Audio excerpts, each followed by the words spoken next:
Hi everybody, welcome back to my channel. This is Alicia Dianne Art. I want to welcome you to making a graphic novel. I am Alicia Dianne and I'm so grateful to have you here. So we're going to go ahead and get started. We're not going to be working on spreads today just because I need to get some more ink. I need to get some more ink for my printer. You guys know I've been working on watercolor for my panels. So what I do is I sketch them all out and I draw them in the iPad, and then I print them out on watercolor paper and then I paint those. But I need to get some more ink, so what I'm going to do is I'm going to keep working on character design, and we're going to have some different conversation just depending on how things go. But we will have it will still be a fun and interesting time, and I do think that I do want to cover characters a little bit more, and what makes them special, what makes them interesting. I'm going to get into a little bit of color with that, and let's go ahead and keep going. Okay, so I'm going to pop into my iPad. Let's see. Switch my view. So let's see. I'm going to go into... If I can find it. Alright, so let's go to iPad.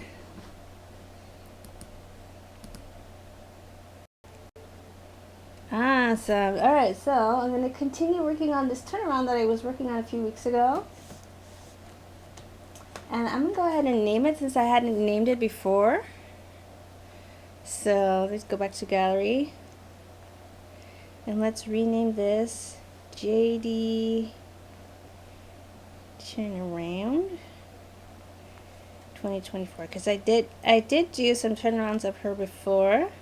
But let's go ahead and open that up. And it looks like, I could tell I wasn't using the regular pencil. It looks like I was using that fountain pen. So I'll go ahead and look back at that. I could just kind of tell by the look that it feels a little bit different than the pencil that I normally use for her, that I normally use on iPad. So I'll just open that up. Let's see, I want to take a nice brown. So let's go ahead and get started on this one. I'm gonna pull up my table.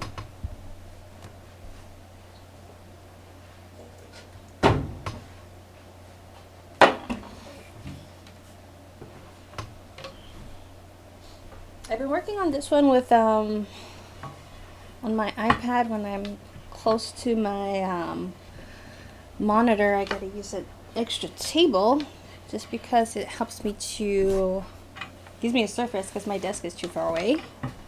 And I have my last spread on there, which I finished. So I'm just gonna go ahead and keep it moving. So let's go ahead and work on, let's see, it looks like just a little bit of, I want to add something there. So I'll just be talking as I go on. This is a special week for me. It's my birthday week. Yay! I think I did mention that in the book club review either the book club review on Thursday or on the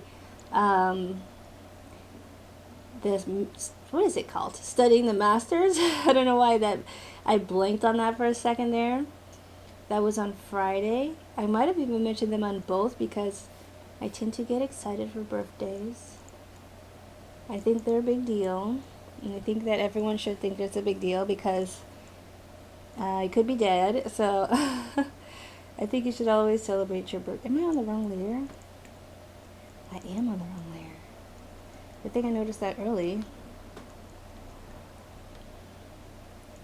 So let me go ahead.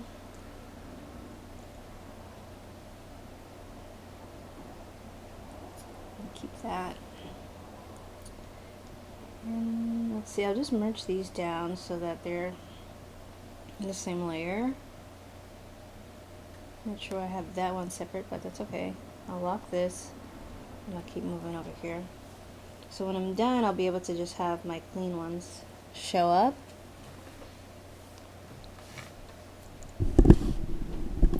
And I'll try and make sure that I speak loud enough that you can hear me well.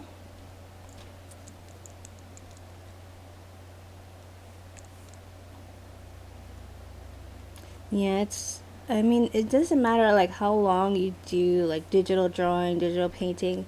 It always seems as though there is this constant dilemma of the layers. It doesn't matter like what program you're using. It doesn't matter if you've been doing this for 10, 20 years.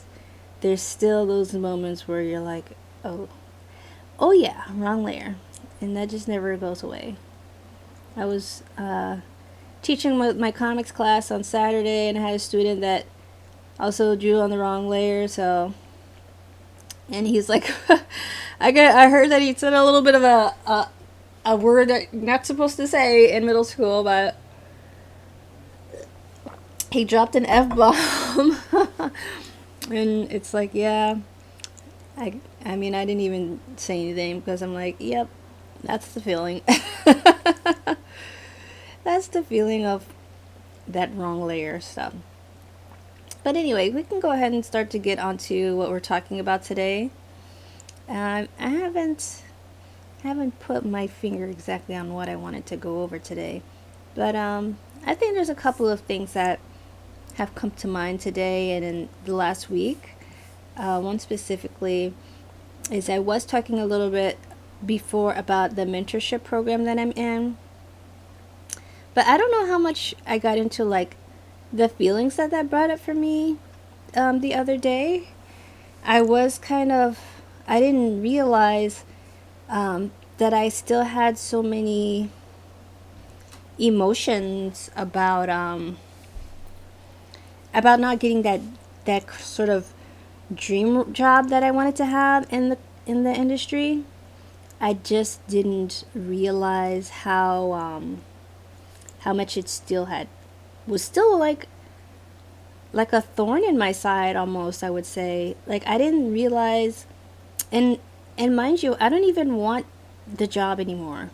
Like, I know it sounds funny to say, but that's not even what I'm going for anymore, because I feel like, you know what, I've been there. I really truly feel like I gave it my all, and right now I'm just like, I want to do this. I want to make videos, I want to make books, I want to host workshops, and create sort of a community space for artists. And I'm not even sweating anymore, because I feel like I've already given enough of my time and attention and really like my heart and soul to that, and I just feel like it's time for me to move on. And I feel at peace with that. I feel at peace with it is time to move on, because I do genuinely feel like I did give it my all. So if that's the case, I love the animation industry. I will always love the animation industry, but I just feel like, you know what, I'm going to do my own thing, and that's where I feel called to do. That's where I feel like that's it.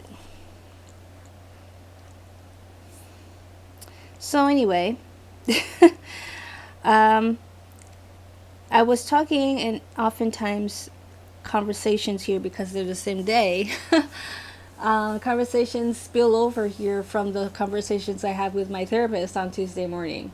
And that was really like one of the things that was like the main thing that we were talking about today. And I was telling her exactly what I told you right now.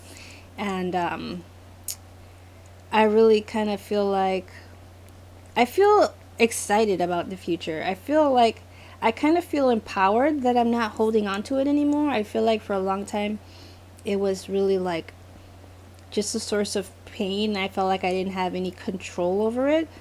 But now I feel like I'm kind of taking back my own ownership, really. I feel like I'm taking back I feel like I'm taking back myself. That's not to say like, if freaking Disney or Pixar called me today and like, you want to work on this thing, that I'm going to say hell no. I mean, you know what, I am undecided on that, you know what I'm saying, and I would be like hell yes, but I'm not searching for it anymore. And so I don't want you to like think I'm being a hypocrite if all of a sudden you find out I have some job someplace. But seriously, I'm not looking for that anymore. I'm not out there seeking jobs. I'm closing that door. And something was to pop up in the future where I feel like it could create opportunities not only for me, But for other artists like me, then who knows what will happen in the future. I'm definitely not psychic, don't have any psychic ability, and uh, who knows what will happen. But what I'm saying is, I'm not looking for that. I'm letting it go completely, and this is what I want to focus on. So if you have like and I say this not just to like kind of spill over all my like personal feelings. This helpful. It's helpful for me to talk about my feelings, but that's not the purpose of me doing this right now. I think the more purpose of me like talking about this now is just to kind of help other people who might be experiencing the same or similar things.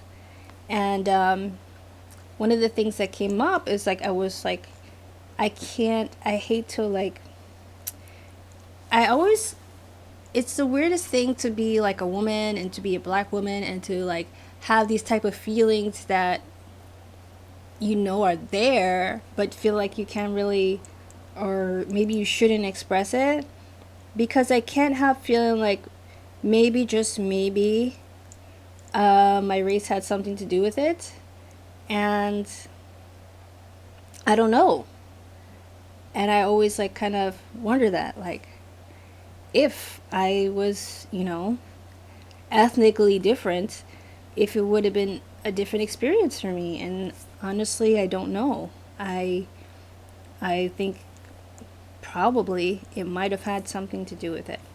But I don't know. I don't know. And honestly, I don't really care that much. Because these things that are beyond our own control, it doesn't make any sense to like try and sweat those things. It doesn't help me, doesn't help anybody. Like, if that's what happened, then you know what? I'm still gonna find my door, and whatever that looks like, I still feel like I'm going to find my success in my career. I don't feel like that's something that anybody can take from you. I feel like that's something that no one can really take. I mean, there's lots of things that people can take and try to take, but some things, especially like your own personal drive, is something that really no one can take. So I feel like, well, you know what? Try and stop me if you may. You may not like the way I look, and you might not want some like me in your company, but I'm still able to create my own company. And if I create my own company, then I can look however I want to look. And you know what? I have my own company, and I want to give it the attention. I almost said detention. I want to give it the attention it deserves, because I feel like I have things to say. I have characters to create. I have, stories to tell. Whether I do them through the vision of someone else, or I do it on my own, then it's still, my story is still going to come out. That's where I feel like the hopefulness is. It's like I still have the ability to do things on my own, and that feels pretty cool. So what do I want to do next? I have a desire to like really push this like entrepreneurial side and just see like how far I can take it, and then take it farther. I want to do the most with it. I want to do the most that I can do with it. I see myself like just reaching lots of people. I know I'm not there yet, and I know that I might be the only one that sees it at the moment. And to me, I'm like, all right, well, if I'm the only one that sees it, then I'm okay with that, because I feel very strongly that it won't be that won't be the case forever. Like, I feel like there's something there with what I'm doing. And I've heard it said that you wouldn't have the desire to accomplish something if you didn't have the ability to do it. And just like the dream that you have wouldn't be there if you didn't have that desire. And you might think, well, you just said you're, you know, letting go of a dream. And that's true, but I'm only letting go of the way I saw the dream before. The real dream, like the bigger dream of creating characters that impact the world, really, that really people see and see themselves in, and make young girls want to be artists. Like, the bigger dream I have is still there, and I still feel like I will realize that dream, just differently than I originally pictured. And to me, that can be exciting. I didn't see it that way at first. I was really, really dead set on how I wanted to see it. I mean, when I first moved to California, I'm like, if I don't work for Disney, I'm not working for anybody. I literally said that, and I literally meant it. And honestly, like, what happened was I did end up working for Disney, but not in the way I wanted to. I signed up for a college internship, and honestly, I was dishonest on my resume. I lied on my resume because I just wanted that job so bad, and I was still not as mature as I am now.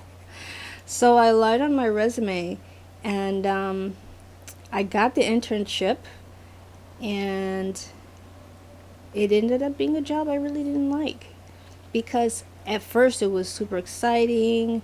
I was there was a lot of training, a lot of like camaraderie with the other interns. It was a lot of sense of like fellowship, and we're doing this all together.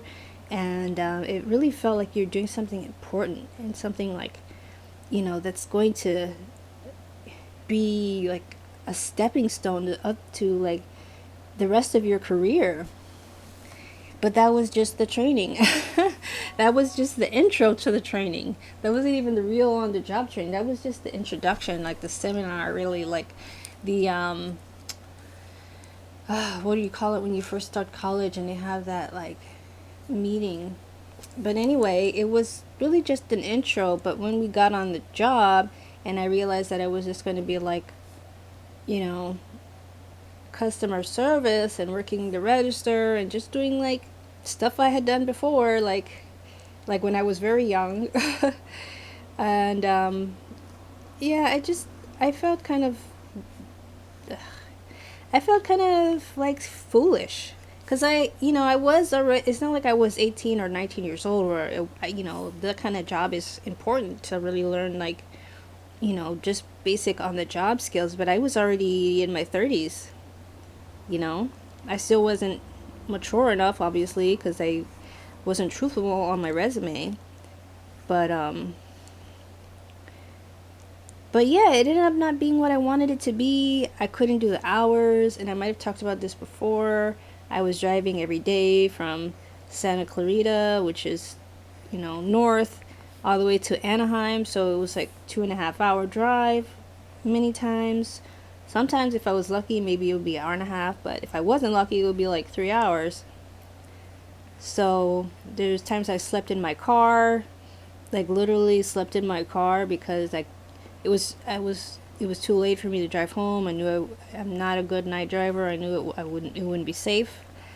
So I sacrificed a lot for that job, and then I felt really guilty about lying on my resume, so I didn't feel like I deserved the job anyway, even though I didn't even really like it. So I just felt bad. I was like, I need to tell someone.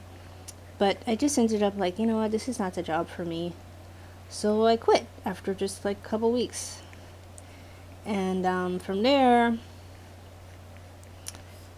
it was just, maybe, I mean, I know that was a mistake. I know that I wouldn't have done that again. Like, I just think it's not worth it to like ever lie on a resume. Even if you think it's not like a big lie, it's not worth it to lie at all, because what I lied about was like not even the places that I worked at, but or the position. It was just like the amount of time that I worked there. Like I said, I worked there longer than I had, but I realized it didn't matter because a lie is a lie, and I just felt like I just felt bad about it. So I definitely wouldn't do that again, and definitely wouldn't recommend that because it's not worth it ultimately. And let's see, what else can I spill all my all of my regrets out here? No, I mean, I think it's important to talk about certain things. I think like the more you kind of be vulnerable with your own mistakes, I feel like it can help others to avoid them, hopefully. I mean, it's kind of the goal is to help other people avoid the same mistakes as you, and that's what I'm trying to do. Hopefully help you to avoid the mistakes that I made. But I was really bullheaded is what the kind of the point of that story is. It's like I believed it had to be a certain way, and I wanted it to be my way, and if it wasn't my way, then I just wasn't going to participate in life. And I know that I still have remnants of that same character trait. I kind of can, stiffen up if things aren't happening how I want them to. But I'm more aware of those tendencies and more able to kind of put a plug on them when I need to, which is every time. Like, oh, you're doing it again. Stop. So, there's that. There's that. Right. Let's see. I mentioned before her head is kind of heart-shaped. I may want to like spin these around and just see them from the other angle as well. And I think I will, but I don't think I want to do that just yet. I think I want to pay a little bit more attention to just getting all of these done, and then especially getting the, what is it called? I think her lips should be bigger. Just comparing them to each other and seeing.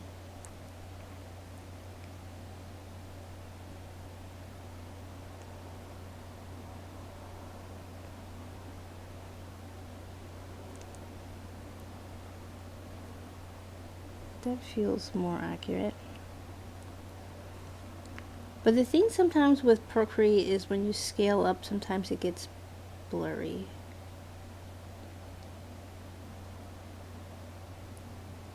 So I gotta avoid that.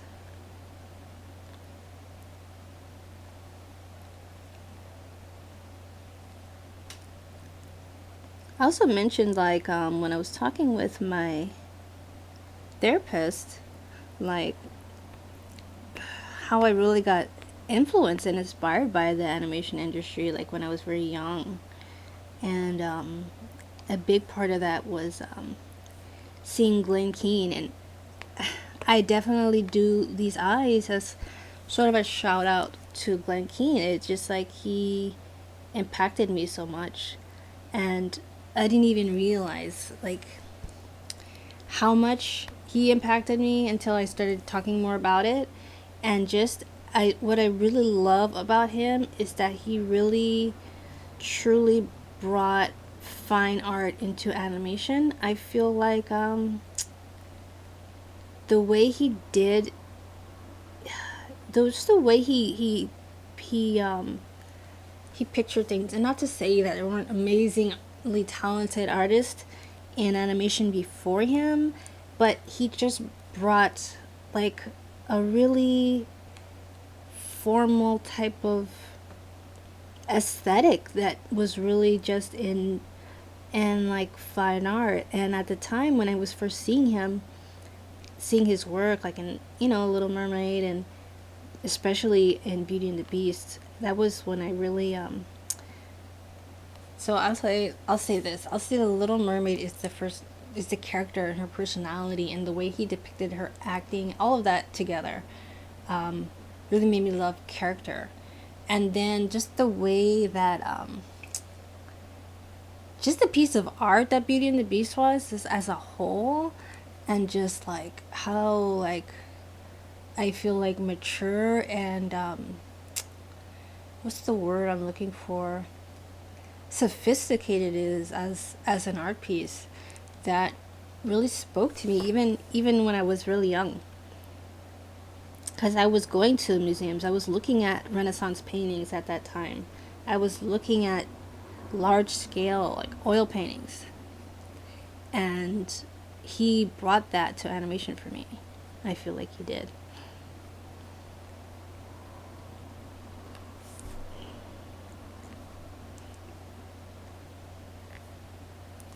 Even when he talks about like he'll talk about, you know, I've heard him later talking about like the Beast,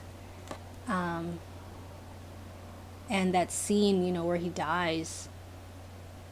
Well, he basically dies, like he's dying, and you know Belle is holding him, and I've heard Glenn Keane talk about it, and he talked about like, you know, how the Beast falls and how the Beast is transformed into human, and he was looking at like this sculpture of Mary, like there's this famous sculpture like with Mary holding like the dead Christ in her arms, and he's getting references like that for animation, and I just think that it's so profound, and it's like it's why that art spoke to me so much, because he was bringing this formal, sophisticated art into animation. I've always like loved it, and I've always respected it. So I know I get like so into it because it's true. It's just so powerful to me as an artist, and I just feel so passionately about it. I'm gonna make this foot just a little bit smaller.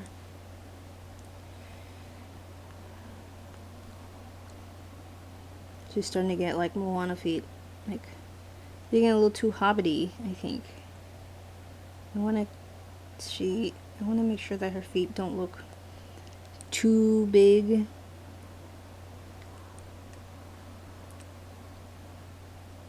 Or hobbitatious. Is that a word?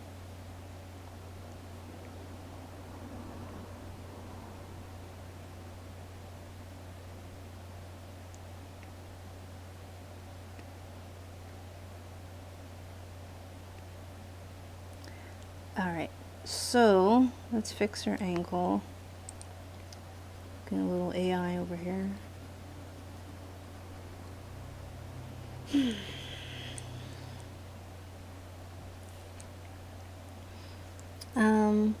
My thoughts on AI is I don't want to think about AI. That's how I feel. I don't want to think about it, and I won't talk about it. I just think it's not interesting to me. I just don't give a rat's. You know what?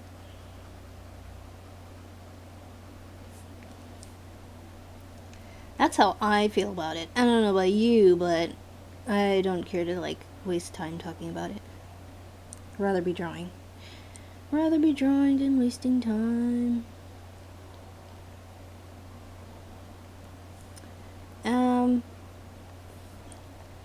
Let's see. In turnaround, I do have this center line. I mean, of course, like, if you've been drawing for like long periods of time, you don't really use the center line so much anymore. But for like a really like mathematical, I guess, type of drawing that, you know, it is for a turnaround, you do want to make sure you get things more correct. And I realized too that I'm very like I'm very like simplified. I'm very like loose with certain things that I do. Like I don't like using rulers if I don't have to. I will avoid rulers even if I'm doing like a background. I like to I just really like to and prefer to eyeball things and pencil them out. I don't like doing things overly formal because it doesn't feel as natural for me. Like it doesn't feel, it doesn't have, it just takes away some of the enjoyment, if that's the right word. And I know I'm reading that book, Perspective Made Easy, which I really think it's a great book. But, you know, I think that too, there's still a place for like having some amount of freedom in your art. Oh, I'm on the wrong layer. I want to fix her strap here a little bit. Yeah, I like to have just a little bit more. I'd like to have some freedom, or like allow for some freedom. Let the formalities fit in where they may, but still like have some space to not make everything so perfect. That takes away the fun, for me anyway. I don't need to draw every line with a ruler. And I have met other artists who do like that. And if you do, then that's fine, but it's just not how I want to do things all the time. I still have a love for like the folk art and the idea of things being imperfect. It's so different. Like the types of things I love is like so different from each other. Like I love folk art and being fun and loose, and then I love like formal painting and sculpture. I guess that's what makes it everybody different. It's like the combination of the various different tastes you might have. You know, it might not, they might be very varying and contrasting, but then it can come together, I think, and be like unifying.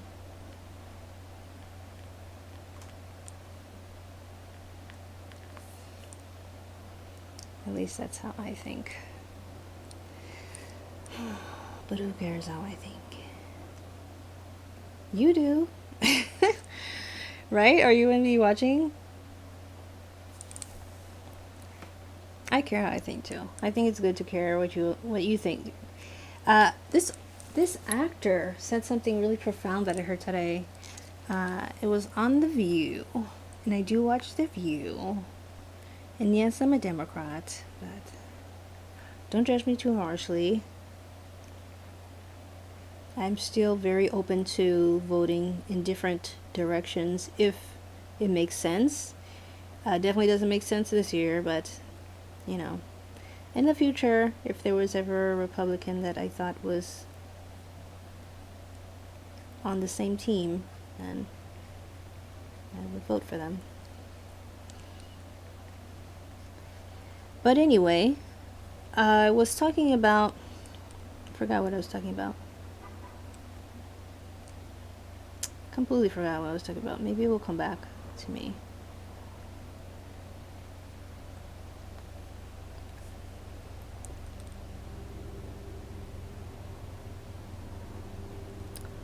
Dang, that annoys me. I thought I knew what I was going to say. Then it just kind of vanished. Oh well.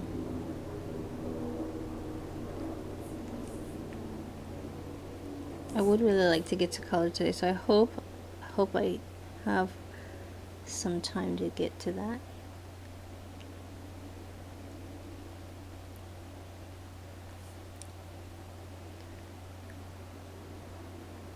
This might also like, no, I'm gonna refrain. I was gonna talk about the Beyonce album again, but I already talked about it and I really love it, but I'm not gonna go there. What would I like to talk about now? Let's see. I think I'm interested in, I am still thinking about going back to graduate school. That's another thing that that's kind of on my mind. Only because I feel like kind of like I might be getting called for that, but I gotta do a little bit more digging. Doesn't go up this high. That's why I have these lines too. They kind of tell you when things are going too out of whack and when they're where they're supposed to be. Help you keep things consistent, especially if you have things that are going to be translated into a 3D model. That's too when it's like really important to make sure that you get these types of drawings right, because it's not going to translate if you don't have like some accuracy there. It just won't translate. Her mouth is off. It's going too low or something.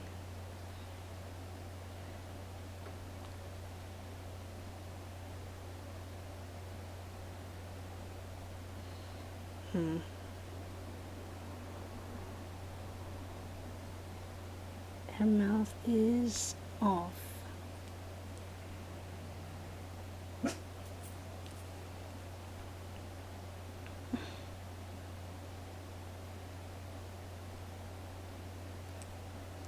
Maybe I'll just draw it over.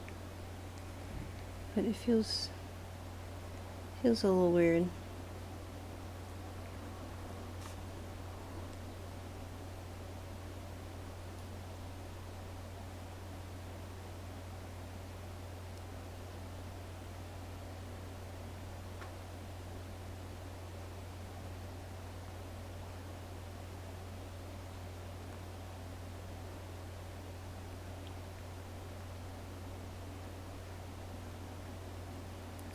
Her chin should be lower too.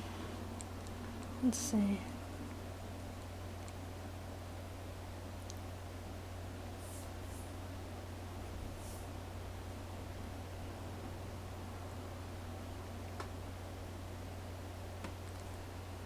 I'm trying to also like be sort of conscious, like if things will change in the rotation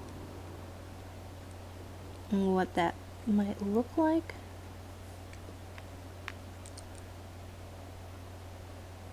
But I want to keep it as accurate as I can for all the angles, obviously. Alright.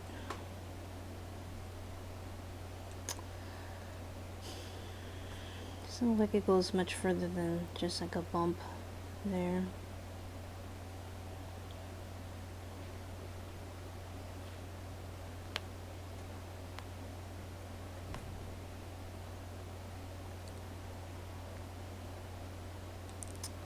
Let's see, what else can I think of?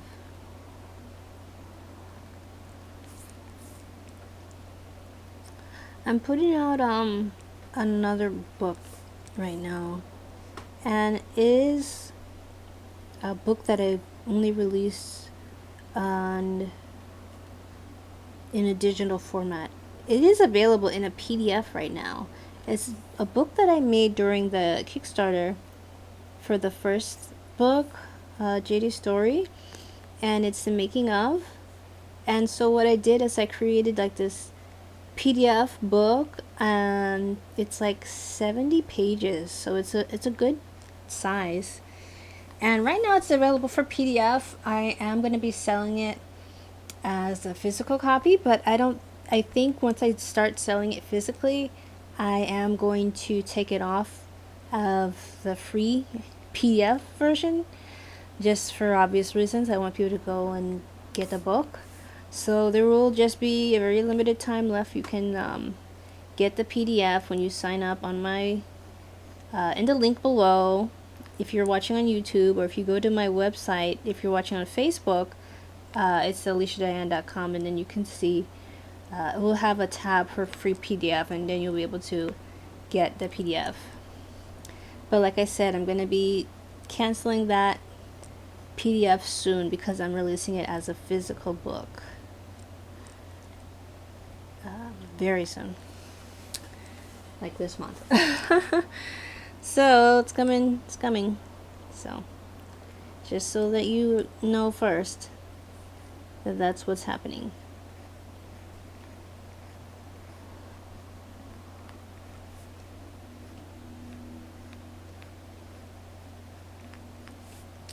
Let's see.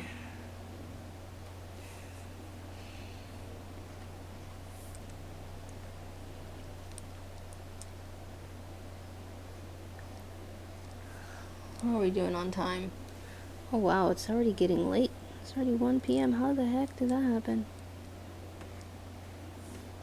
How is it already 1?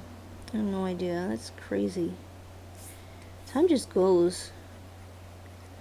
I'm gonna stay on here just for a short while longer.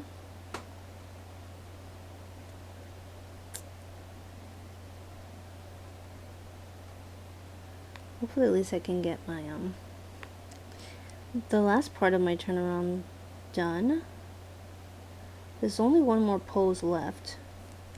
Thought about just going straight to color, but no, I think I do want to finish before I move completely on.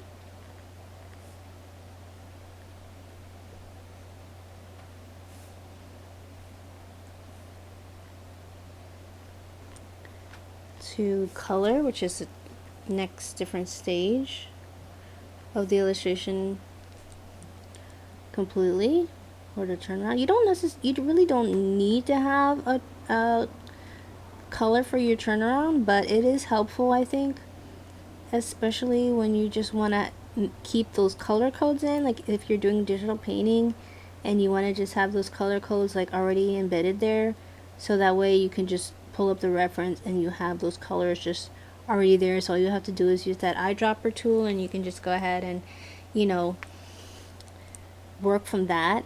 That really makes it helpful. So you can have like your physical reference and your color reference available at the same time. So for those reasons, I'm not doing obviously I'm not coloring my comic digitally, but I do some promotional stuff digitally.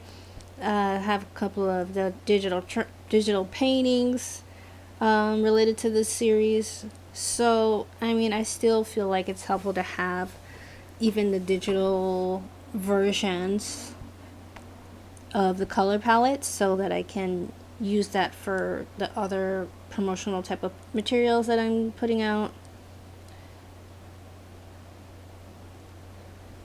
And I think that you can use the same sort of thing as well for yours, whatever it is that you are creating. Whether you're making a graphic novel or you're making a children's book, I feel like it's helpful to, or any type of illustrated book, I think it's helpful to have this stuff available.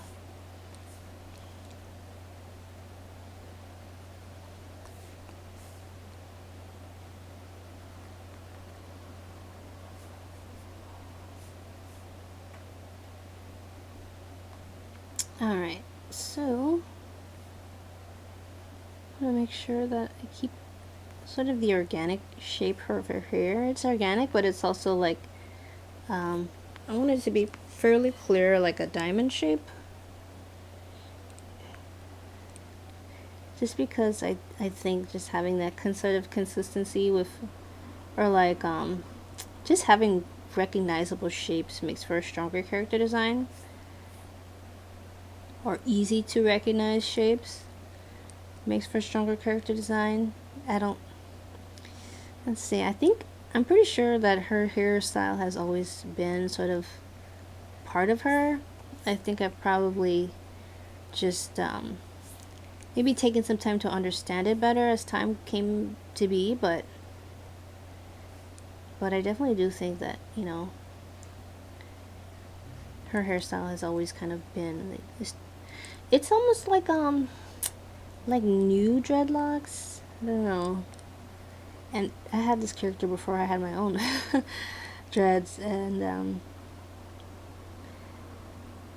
I don't know, they're like baby locks. They're like kind of locked, but they haven't fully formed yet, so they were like twists, and now they're just like lock. So that's my girl.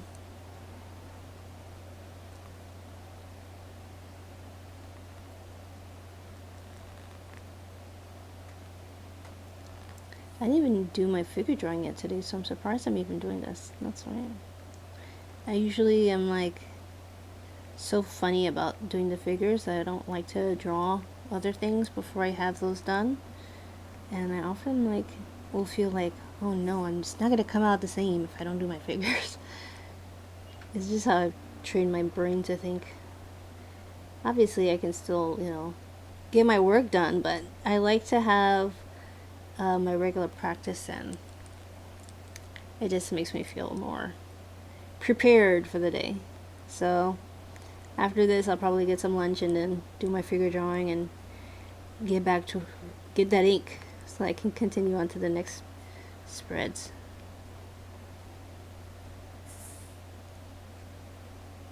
The back is a little bit faster, I guess, just because like facial details does take us a considerable amount of time usually, so just not having those facial details to worry about saves a bit of time for this.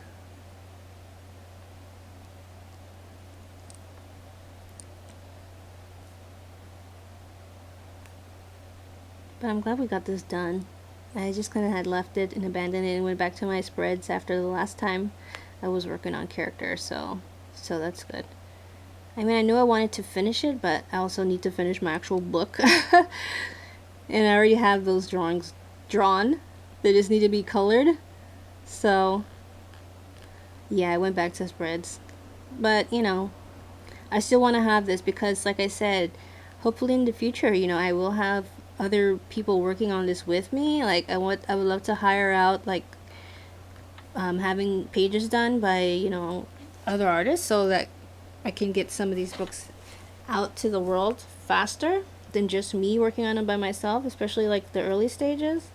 So for that, for even if it's just for that, it's really helpful to have like formal character designs, because if you're working with another artist, you really need to give them the accurate version of your character so they will not make them look like an entirely different human being or whatever your character is, you know?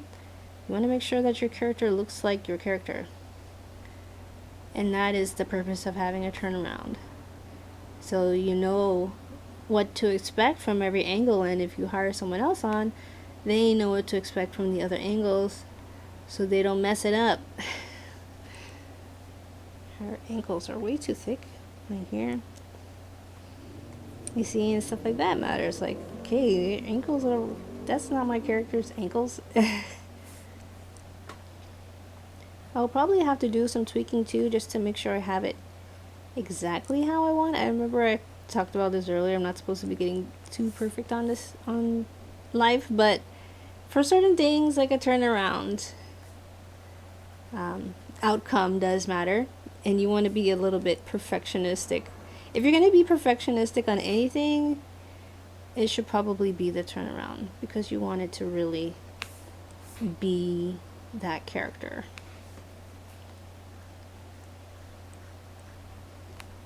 You can't be looking like somebody else. It's not going to work.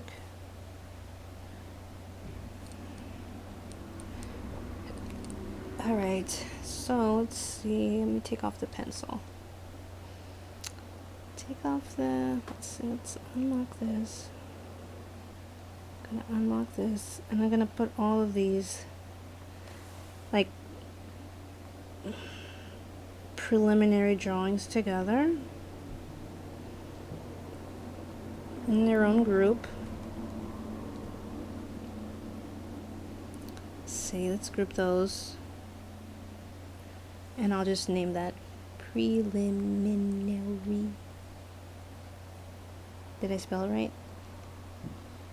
Preliminary, yes, okay. Just checking. Alright, so I don't need those. Maybe I need the ground. Just the ground. Let's turn the ground on. Alright, so where's the ground? It's not showing? Okay. Alright, so let me turn off. What is this one? Oh, this is also a preliminary. Put this down here. Alright, so let's turn off that drawing graph. Looks like there's still a line on there. Oh no, don't tell me it's on the wrong layer. Ugh, crap. Well, like I said, it's something that never changes, is it? Dang. Alright, I think I can go ahead and just try and erase that then. That sucks though. You know what I'll do? I'll do really quickly. I'll just do a new one there so I know where it is. And then I'll put that down in the preliminaries as well. And I'll just go ahead and erase. I was just talking about this today, like this session, about messing up this type of thing, but it's alright. It's alright. It shouldn't be too bad to take this stuff off.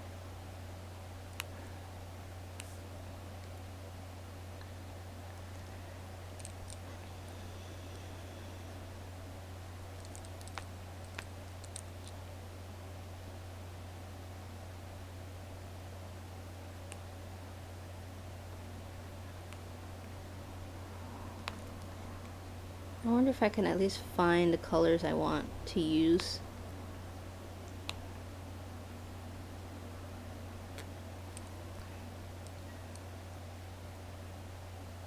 It's so annoying. Let me see. I'm gonna use this eraser a little bit more accurate. Why do I have to do this?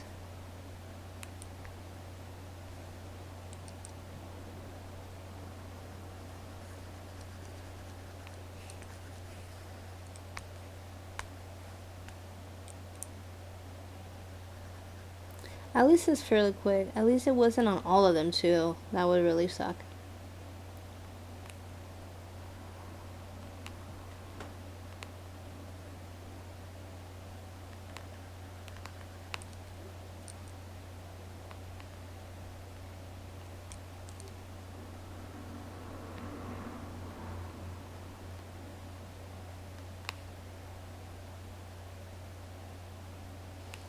I think that's good. Let's see. Her nose still just has the tiniest little bit of pink in it, but let's see, I think we're alright. Thankfully it wasn't terrible. Alright, let's see if I can find my color that I want. I can actually merge this down so that now all of these are on the same layer. I feel like she's a little bit standing crooked here. Like her weight is off.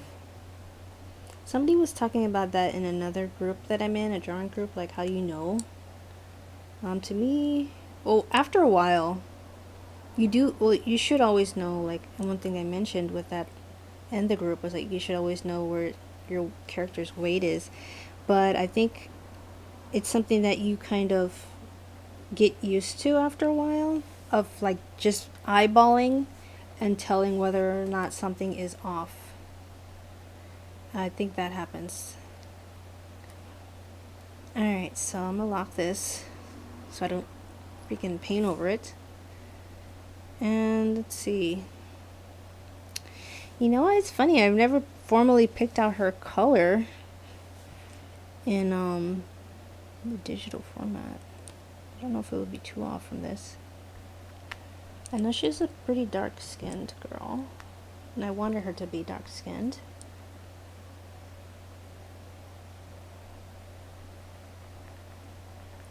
She's almost the same color as that line there, so I might need to darken up the line, or even lighten up the line.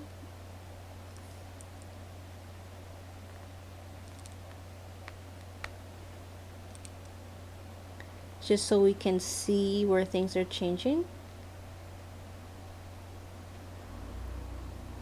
And I might want to make her a little bit less saturated. I did it before where I had like her color and it was just too saturated for me. So maybe I'll just try adding her skin tone and then seeing how I like it if I take down some of that saturation.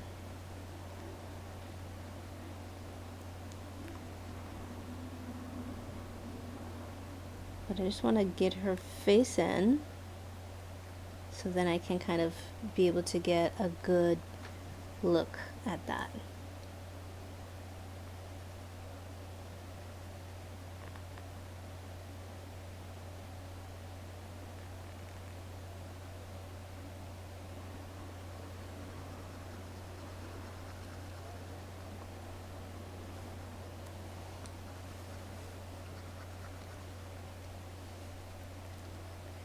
Alright, let's see if I can change some of the saturation. Maybe I want to keep it kind of like that. I still want to be able to see her fairly well enough, but still keeping her skin tone nice and dark.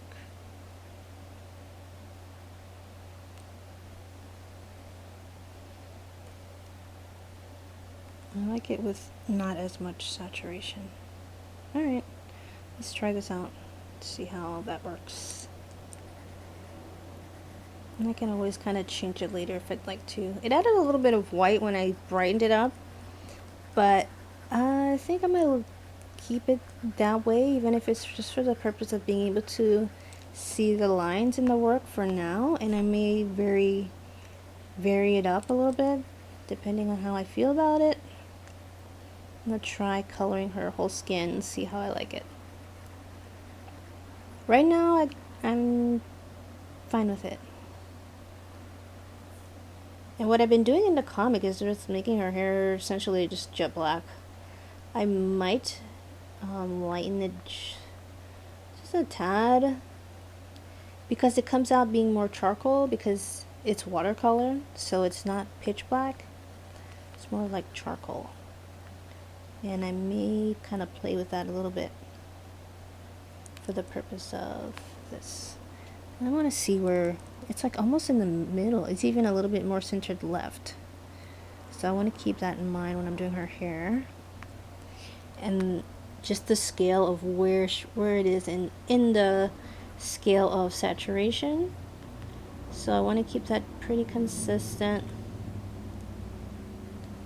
I've found that overly saturated, like digital art, it loses some appeal when everything is oversaturated.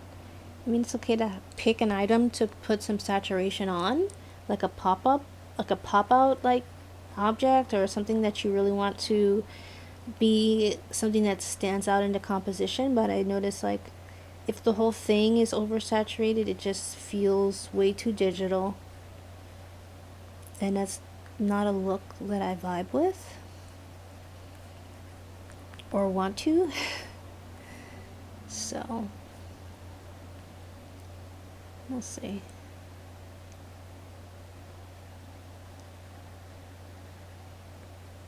Let's see. We'll see how this goes.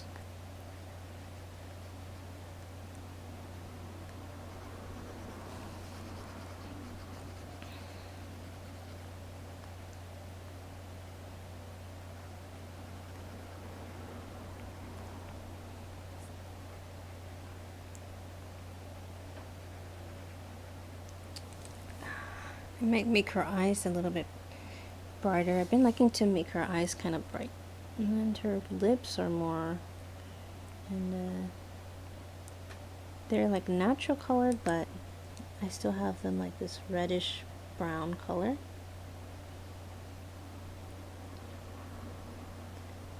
Her eyes have essentially been the same color as her lips. I might darken them a bit. Actually, I've been doing them darker than that. They've been more brown.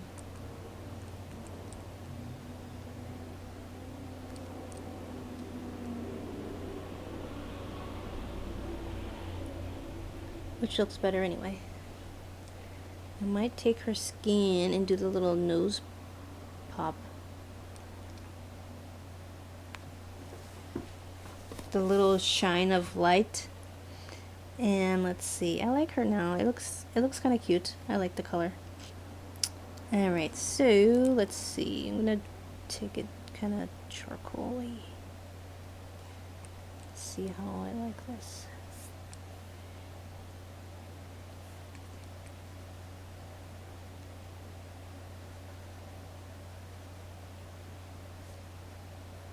Yeah, I didn't want it to be like pitch black. This feels a little bit more natural than that dark pitch black, which would be, like so much darker. This feels more like a natural black.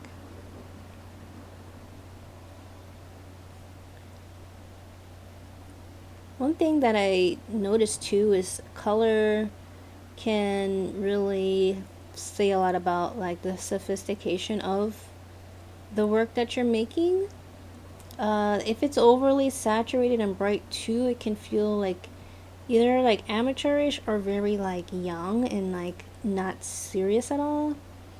So I think colors have a lot to do with lots of things. It's not just one thing or the other, but it can really make a difference with how people look at your work, what they expect to get from it.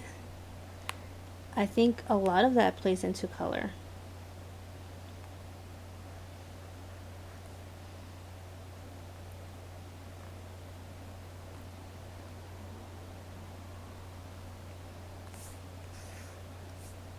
I'm glad we were able to get to color today because I was just like, oh, I don't have time, but I really wanted to get the start at least going.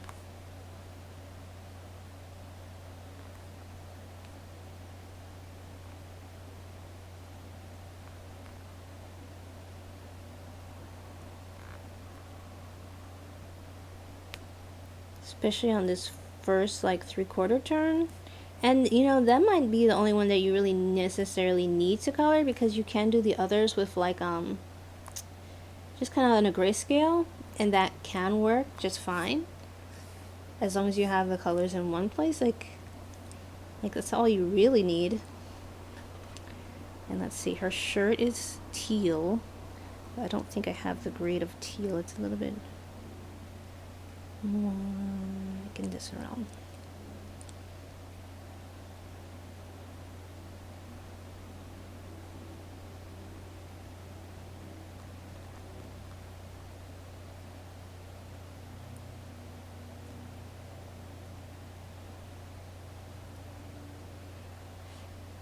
Like I remember like talking about this before, like when I was originally doing her first design, I was thinking of like just kind of giving her like a white t-shirt and jeans, and I'm so glad I let that design evolve because I didn't even realize how generic that was when I was first doing it. I'm like, oh, that's generic. Why am I just gonna give her like a plain white tee and jeans? Like literally she's colorful person from a colorful country. Like, why am I just gonna give her this generic sort of look? And I didn't realize what I was doing.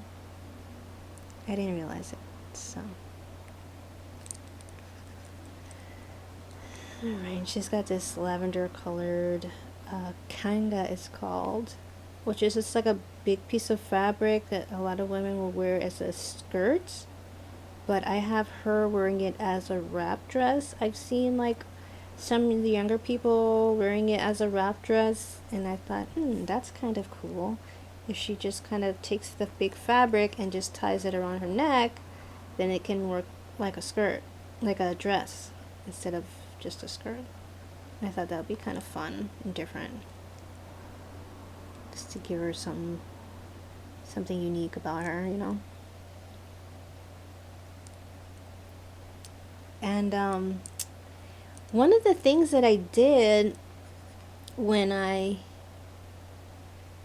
started like thinking more about my character design, like their color palette, I looked up. One of the things I did look up was like I got this advice to look at nature and find colors in nature. And there's this bird.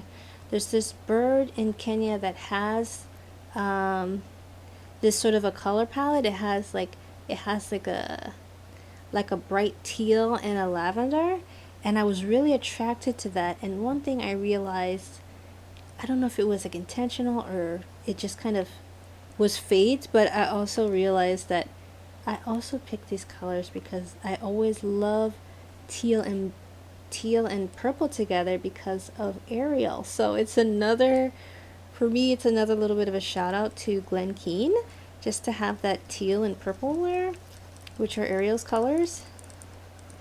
So I thought that's kind of fun.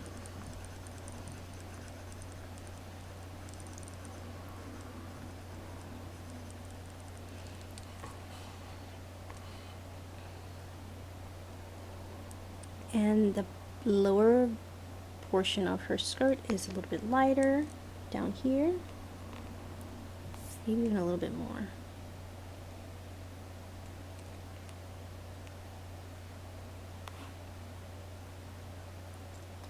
And then the accents, of course, are different color. I actually got it from an actual pattern of Kanga or Kanga. I'm not really sure which is the proper pronunciation. I'll have to find out. But anyway.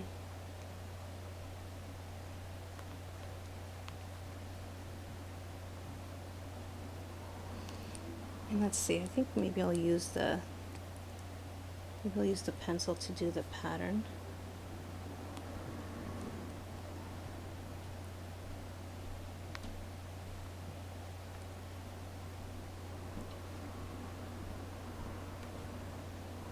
See, it's like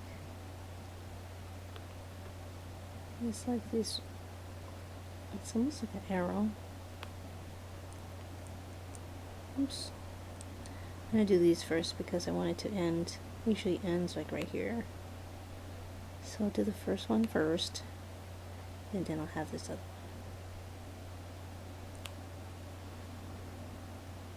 Have that one kind of ending right there.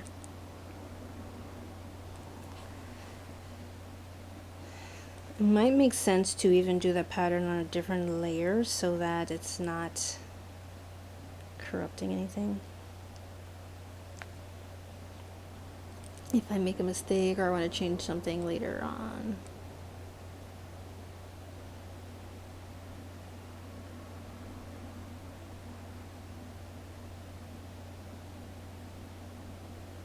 The first color is like a mauve. And it's like I made these leaves.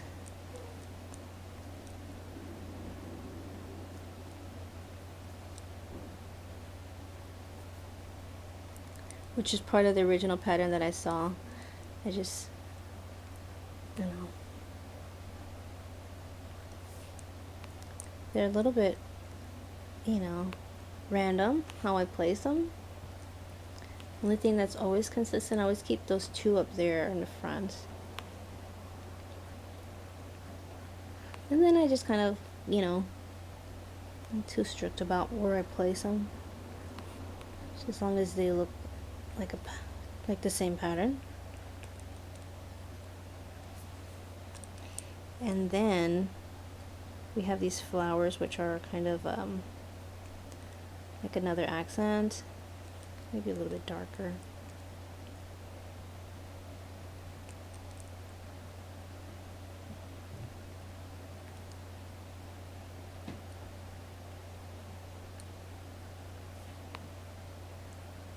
I'm going to just put these throughout.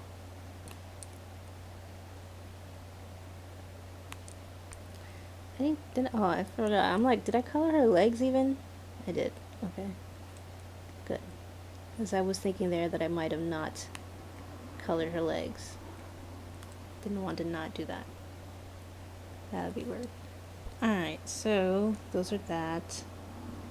Maybe I'll just go over it really briefly with like my little fountain pen.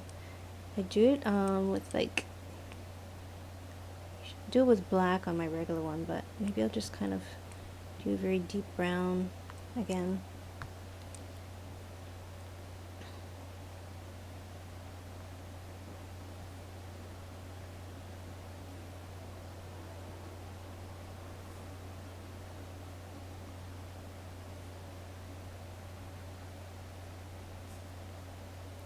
So this is good. I'm glad that we got to get to the color today. We're just about done. I'm going to quickly put in the color for her jeans.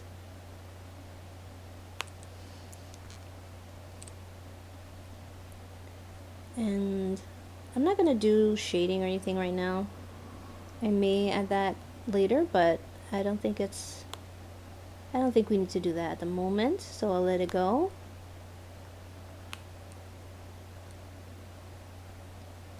I'm just glad that we got, like I said, a million times already. I'm glad we got the color, because I was like, oh, we don't have time. But made time to do it. I'm glad. Okay. Sometimes Procreate, like, will erase stuff that I did not tell it to erase. And I think it's just my hand hitting the thing. They need to, like, figure that out. That is annoying sometimes when they do that. It'll be like my wrist hitting the iPad, and then all of a sudden, like, all these things are deleted. Alright, somewhere around here is a dark desaturated blue for the jeans. Sure I'm on the right layer. Probably not that dark.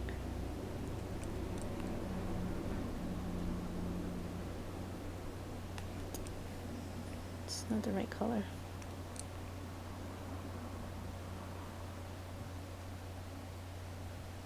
I still feel like I'm not 100% if this is the right color of blue that I want, but I might play around with that some more still. But I want to be just mindful of time, how much time I do not have at the moment. Alright. The shoes are white, but just like black, you don't want it to be perfectly white or perfectly black. You just give it a little tint of color so that it feels more realistic. She wears these little, like, sandal thingies,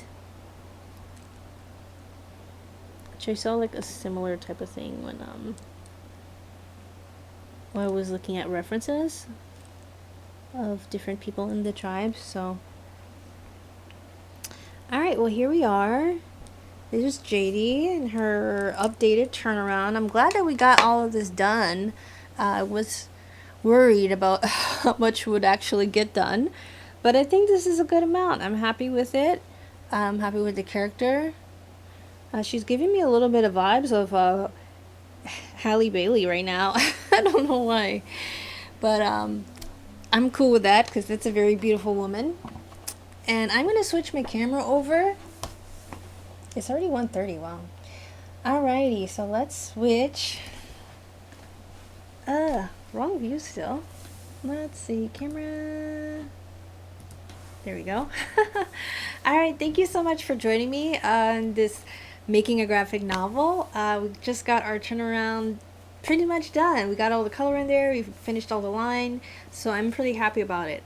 I will be back here on Thursday for our final review of Perspective Made Easy, so you can join me for that at noon Pacific time. And on Friday we're going back into, what is it called? Studying the Masters. Why do I keep forgetting today? Studying the Masters. So we're gonna hopefully finish up on Lucy Fleming. I think that will be our last day for her, and then we'll keep going to the next artist. But this has been a really great time. I want to thank you so much for joining me, and I will see you very soon. Make sure you like and subscribe and just share it. I really need to share it with as many people as possible, so I'm hoping that we can reach more people. Thank you so much for joining me, guys. Love you so much for watching. Until I see you again, be grateful, live balanced, be yourself, and I will see you next time. Bye bye.